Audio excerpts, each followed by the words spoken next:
Okay, let's do this. Let us finally have a conversation about storytelling and data because you've been asking for it and I've got an answer for you on how you can use data to tell a powerful story and how you can tell a story that leverages the right data. Let's get into it. Hey, Creating Maven. I'm Joy Spencer, your reframe specialist, with one important message. Your real work, it's not your job or your career. Your real work is what you create. And what you create is what sets you apart and makes you incomparable. It's your legacy. I'm here to show you a whole new way of working so you can create with your gifts, make a unique contribution, and finally get paid to be yourself. This is Reframe to Create. Do you remember the last time you were listening to someone who was trying to make a point about something and halfway through you completely lost the thread of what they were saying and you're like, okay, what is this person talking about? And they just kept rambling on and on, not making any sense. And you're like, what is the point of this conversation? What are they getting at? What's their point? I'm lost in the sauce. I can't see the forest for the trees. Help me get out of here. Like they're just dumping a bunch of words on me. I'm sure this nightmare scenario sounds familiar. And unfortunately, I experience this way too much, way too often when helping leaders or teams to get clear on what they're trying to say. And usually what they're trying to say is through a presentation about who they are, what they do, about some idea or initiative that they want to push. And because of my storytelling background and expertise, I get asked a lot of times to listen to early versions of these presentations to help them make sure that they're clear, engaging, and that their use of data is useful and insightful. Most of the time it's not. And I think my great advantage is being an outsider to their field and work so that I can always cut through the clutter the moment I get lost or start getting bored. And one question or concern that comes up a lot for them has to do with data, and specifically storytelling and data, and how those two seemingly different things can go together and work well together. And you probably have this question too, which is why you clicked on this episode. Leaders often ask me for help incorporating the right data into what they're presenting, or as folks often say, how to tell stories with data. And honestly, up until a few months ago, whenever folks asked me about storytelling and data, I'd have this visceral negative reaction to it because something just did not sit right with me about it. For most folks asking you this question, to tell a story is to get a PowerPoint and create a series of slides with charts, graphs, and words on them. And the help they want from me is to make sure they're putting things in the right order or having the right emphasis on this so that they can tell the story. And the whole time I'm screaming in my head, PowerPoint is not a story and it can tell a story. Something in me dies every single time someone sends me a slide deck and calls it a story. I just can't, y'all. PowerPoint is not a story and it does not tell a story. But avoidance of this topic is not a good strategy. And even though I couldn't put my finger on or fully articulate what was bothering me about this whole thing, I still want it to be helpful. And I'm happy to say now, a few months on, I've pulled together some reframes that I needed for this entire thing, which I've already started sharing with leaders to help them in this area. And they're finding it to be helpful, game-changing, and important reframe that they need. So I'm going to share that with you today. So this is our roadmap. First, I'm going to give you two reframes. One is a reframe on who you are when you're sharing data and stories. And two, the second one is a reframe on what you are there to do when you're standing in front of the room. Then I'm going to walk you through a framework of how you can use data to tell a powerful story, and then talk about how you can choose the right data amongst a plethora of data to tell your powerful story. Reframe number one. You are the storyteller, not the deck, not the one-pager, not the white paper, not the research paper, not the resume, not even the data. You, yes, you are the storyteller, and the story lives in and must come out of you. Yes, you. The deck can't do it. The paper can't do it. So tag, you're it. It's you. This is the reframe that you've been missing. And I can tell the moment that you walk into the room or the moment that you ask me to help you, I know that you've missed this reframe because you lead with your deck, with your materials. You lead with your prop because you think it's the story and it contains the story. You think it's the storyteller and it's not. So think about it. When you go to watch a play, do you go to look at the props, the lighting, the backdrop, or do you go to see the actors moving through the scenes and using their voices and bodies to tell a story? Right. You go to see the actors because they are the embodiment of the story. Now, what if you went to a play and there was a screen in the background with the entire script behind the actors' heads? How distracting would that be? And at some point, wouldn't you just want them to give you the script already so that you could read it and get on with your life? You're probably reading the script behind their heads faster than they're able to act it out, if that was the case, right? So this is what I see many people doing. They're not being storytellers when they stand up to give a presentation. They're not even thinking themselves as that. You know what they're thinking? They're deck readers. They're just reading the deck. They're in front of the room, reading off the slides like the rest of us can't read. Hello, we can read. If I can get all the information from reading off of your slide behind your head and tuning you out, which, trust me, is what I'm doing, then you're just blocking my view. And why are you here? So that's the question to ask. Are you a deck reader or a storyteller? Which one do you want to be? Please say that you don't want to be a deck reader. It's literally a useless job. You are the storyteller, not the data, not your deck, not the presentation. So you have to embody that mindset that you are the person who is here to do that work of telling the story. And you're here to do a particular work. So what's the work that you're supposed to be doing? Here's where reframe number 2 comes in. What are you doing? What is your job? So let's go back to the actors of the play. Your job is to be the storyteller, right? Great. So what exactly are you doing as a storyteller? More specifically, especially when it comes to data as part of your story. Because most people are sharing data in a particular way that I think is totally wrong-headed.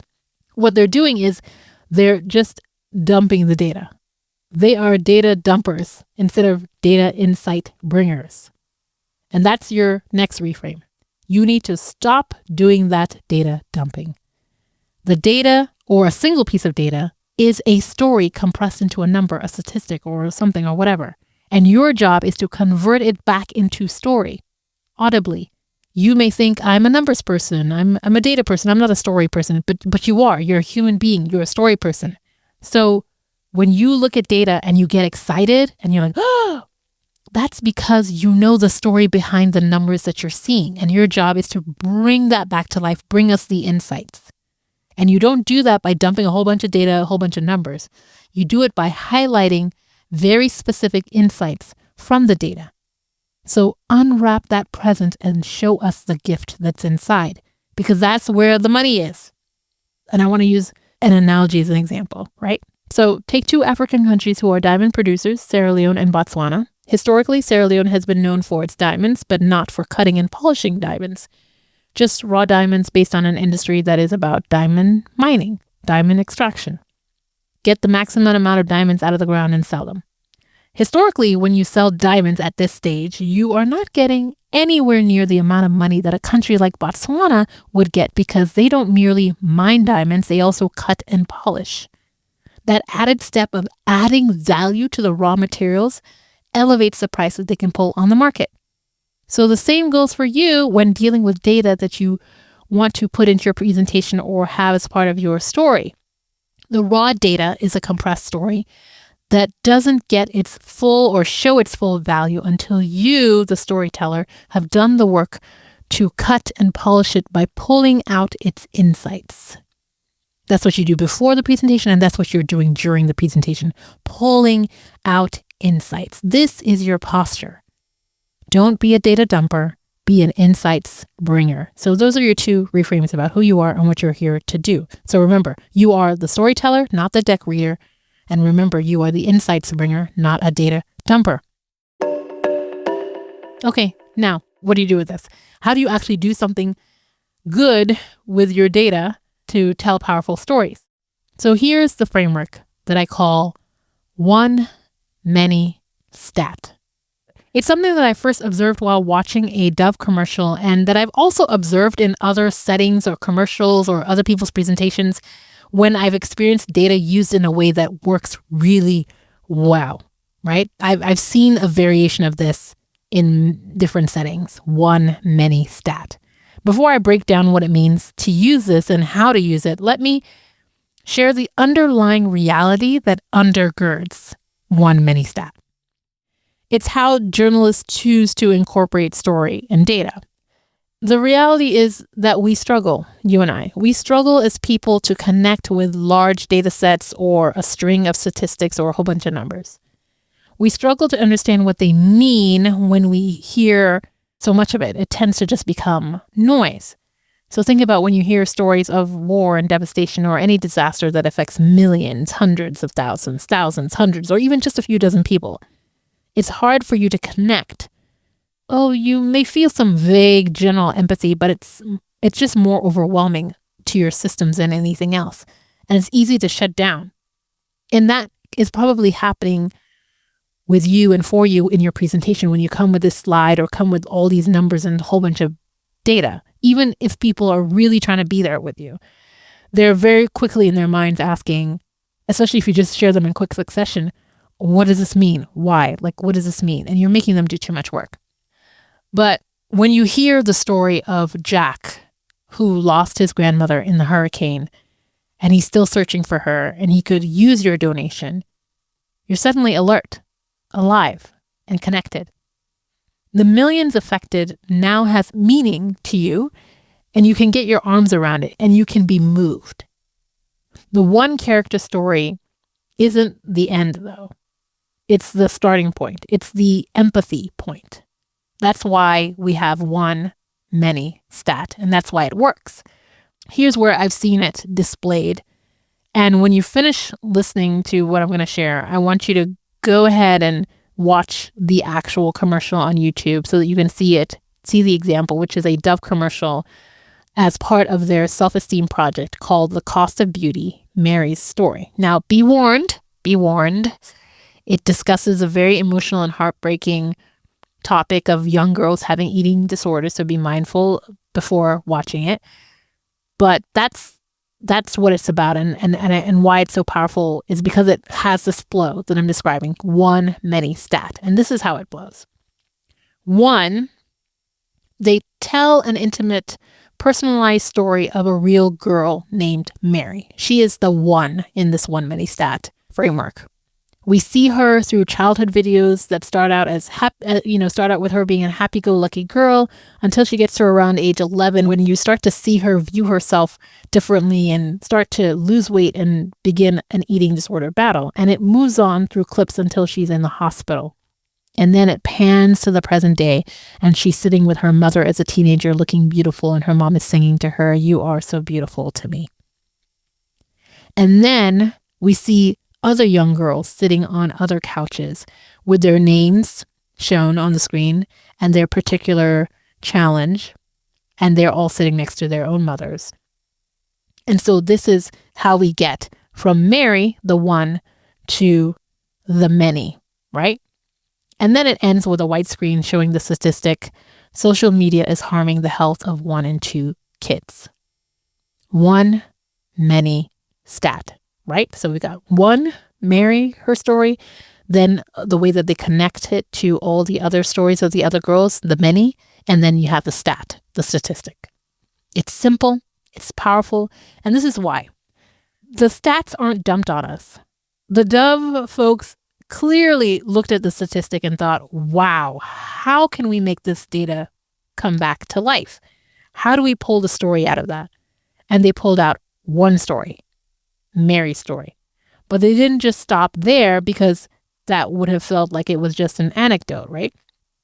By showing that it wasn't just Mary, but many others who are actually named, we're starting to gain insights from that one story and see how it fits into a bigger picture before we land on the statistic that shows us how vast the problem is. If they'd started with giving us 1 in 2 kids, it would have felt like a lot or nothing, or it just would have been hard to place ourselves in and around, would we have really gotten that depth of emotion that we get from Mary's story? The statistic presented as a single animated story to start was powerful, right? So you had the statistic 1 and 2 kids, but then Mary's story brings that to life. So here's my own one mini stat from my personal life. So I'm 9 and I'm roller skating in our front driveway with my best friend Jackie, and I have to sit down because even though the red hot blazing sun is bearing down on me, I'm feeling cold. I need to sit right there in the blazing hot sun, which I know is hot because Jackie's out there with little beads of sweat dotting her nose, but I am just feeling like it's the dead of winter. It feels like the dead of winter to me. I'm shivering. My teeth are chattering. I'm so cold. And I know what this is.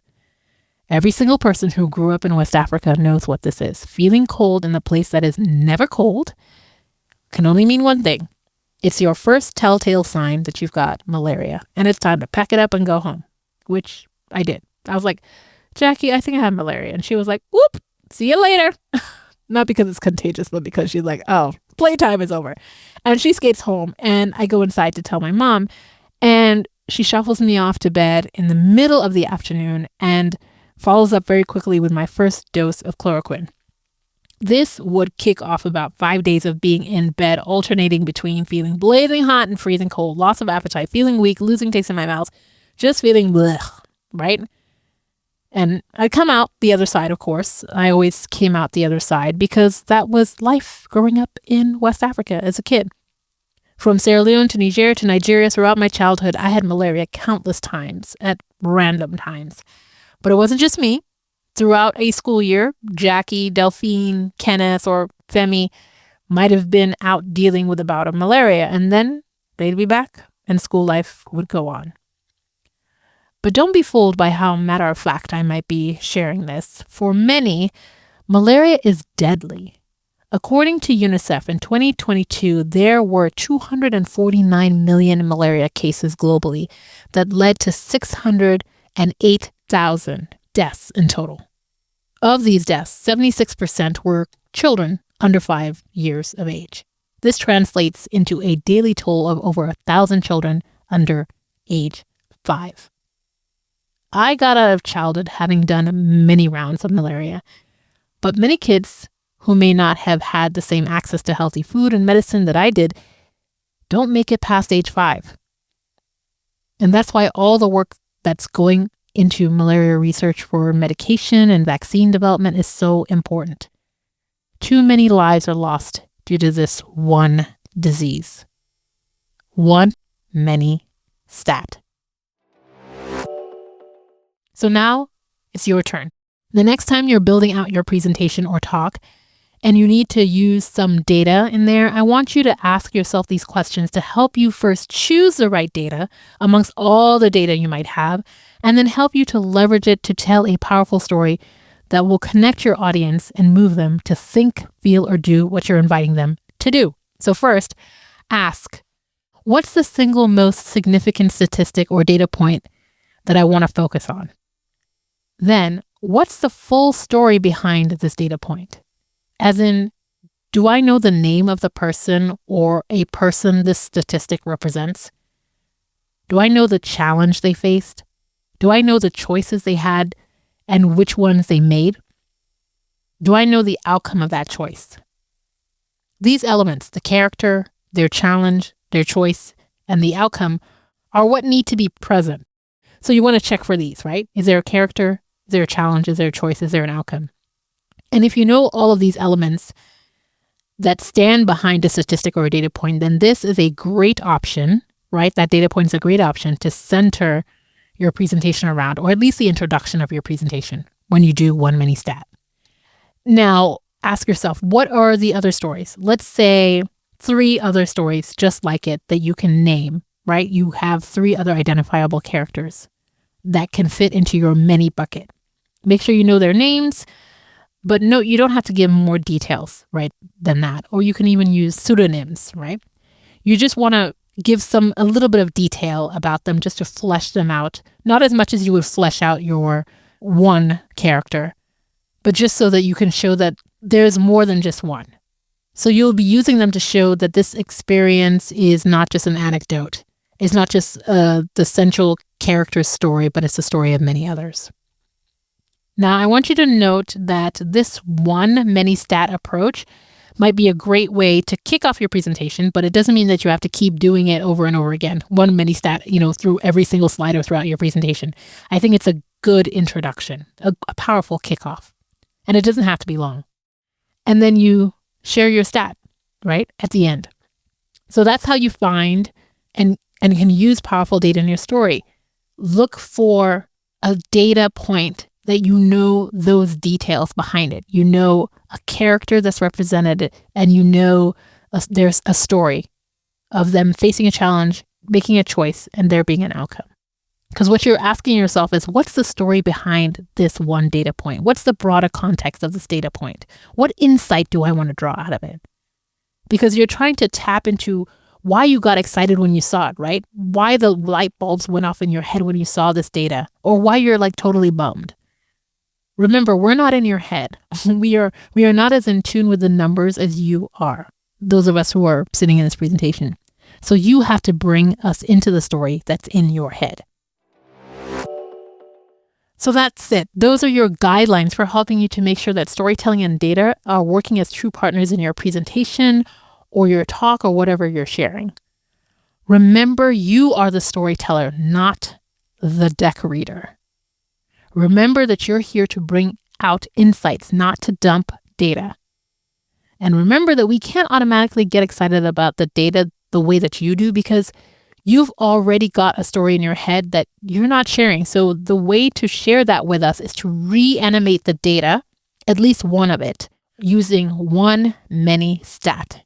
Bring the personal stories behind the data to the forefront and watch your audience respond to you and what you're sharing in ways that they never have done before.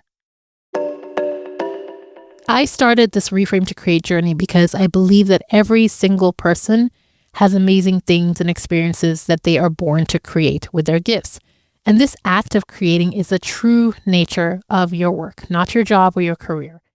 And if you want to get paid to be you, you need to get paid for what you create by creating with those gifts, learning to own those gifts and learning to own what you create with them, and learning to tell powerful stories around those gifts. That's where this journey started. And while I'm still holding on to that message, the message has expanded as we walk into our Reframe to Create 2.0 era. I first shared about this expanded move in episode 117, From Me to We. And what that looks like is the conversation expanding to not just what I create or what you create, but what we can create together in our teams, in our organizations, even at the national level. How can we create with our gifts? How can we own what we create? And how do we tell powerful stories about what we create together? How do we create, own, storytell? It's not just for you, it's for all of us. And telling stories with data in your presentation is a way of learning how to go from me in your head and what I understand to we.